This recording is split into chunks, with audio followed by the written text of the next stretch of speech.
Hey everybody out there in MMA land, this is Dwight Wakabayashi, feature columnist at Bleacher Report MMA, and this is the submission. This is episode number 2.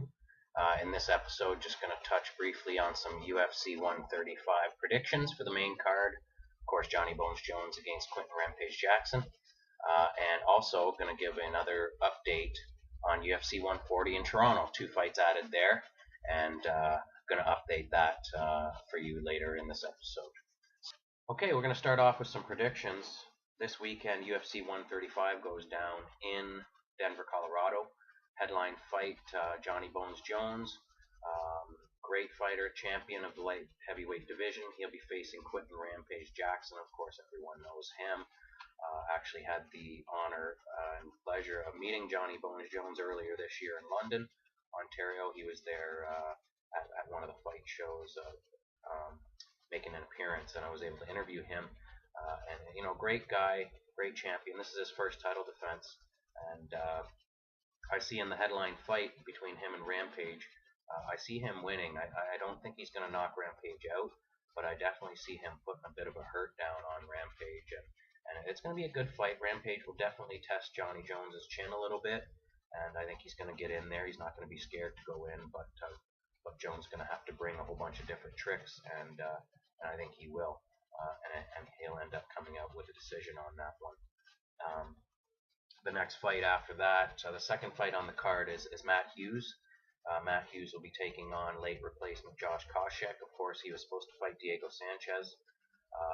Koscheck poses a little bit of a bigger power problem, I think, for Hughes. I think his punches could possibly hurt Hughes. And I think in the end, when these two collide, very similar skill sets, but I think Koscheck is going to be able to get on top of Hughes and rain down some heavy punches, and that's going to be the end of Matt Hughes in this fight. I think Koscheck by KO or TKO there.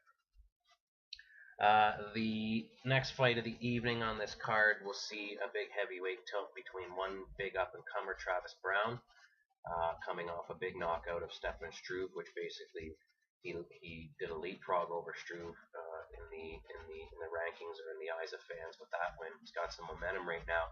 He's facing Rob Broughton, who is an English fighter.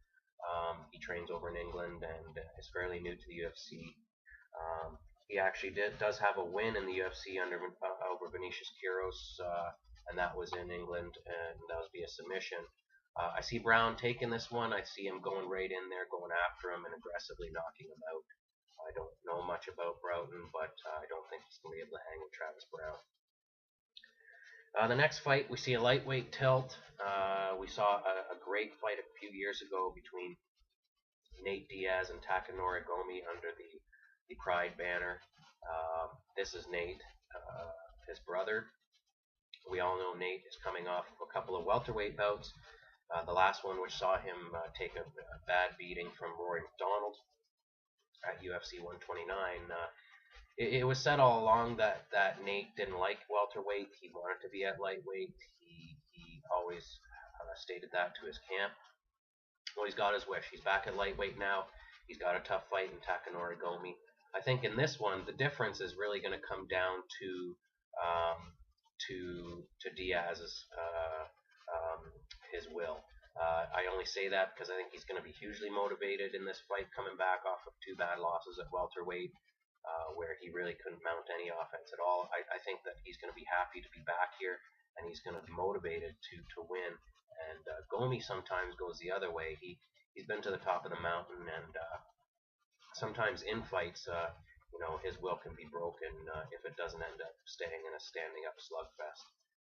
Clay Guida was able to submit him in the second round of his last fight. I don't think Diaz is going to be able to submit him or knock him out, but I think he's going to be busier, and I think he's going to punish Gomi more and take this one. And the last fight on this main card is between 2 big heavyweights, and that is Ben Rothwell going up against Mark Hunt. Mark Hunt, a long-time UFC veteran, making another return. Has about a 500 record in the organization, but he's been around a while and the fans love him. Rothwell himself is coming off a nice win over Gilbert Evil. And I see Rothwell going in there, and I don't think it's going to be a big, fast-paced fight, but I think Rothwell's going to be able to go in and lay his hands on Hunt and also toss him around if there's any exchanges. And I see Rothwell taking this one at the end of the day. So there's your UFC 135 main card predictions. And really looking forward to that fight card going down in Denver this weekend. It should be a good one. Hope everybody out there checks it out. The last thing I want to do on this video, this tape, is to give another 140 update. UFC 140 taking place in Toronto, coming up December 10th. Two more great Canadians, two of our best, have been added to that card. First one being Mark Bosek, a Woodbridge fighter, jiu-jitsu player who he actually teaches the Fertitta brothers as well as Dana White, teaches them jiu-jitsu in Vegas. He is going to be taking on Nick Lentz. Nick Lentz is a fighter coming off of a little bit of a devastating knee to the face against Charles Oliveira, and he's just recovering from that, and he's been signed to take on Mark Bosek in December. And the other one, fans have been asking for quite some time now, asking if this fight could happen, and the two players have finally signed the deal. Mark Hominick will be taking on the Korean zombie Chan Sung Jung. Of course, both of these fighters' stock have never been higher. Hominick coming off a great performance against Jose Aldo in his title fight in April. Of course, he came up a bit short, but also the zombie coming off a twister submission victory, which got everyone crazy, pulling off that submission against Leonard Garcia. Hominick is quite a step up from Garcia, and some people are complaining that the zombie is not quite up to par with Hominick and coming off of that fight with Aldo, but should be a good matchup. I know Mark Hominick was stating that he'd be happy with this fight, and he finally has it. So that's exciting update for fans. Two more Canadians added to the UFC 140 card. So I appreciate everyone tuning in for all your MMA news.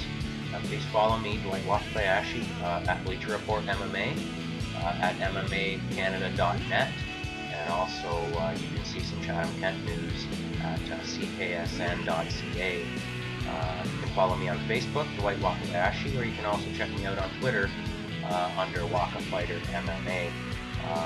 Hope everybody enjoys the fights out there, folks.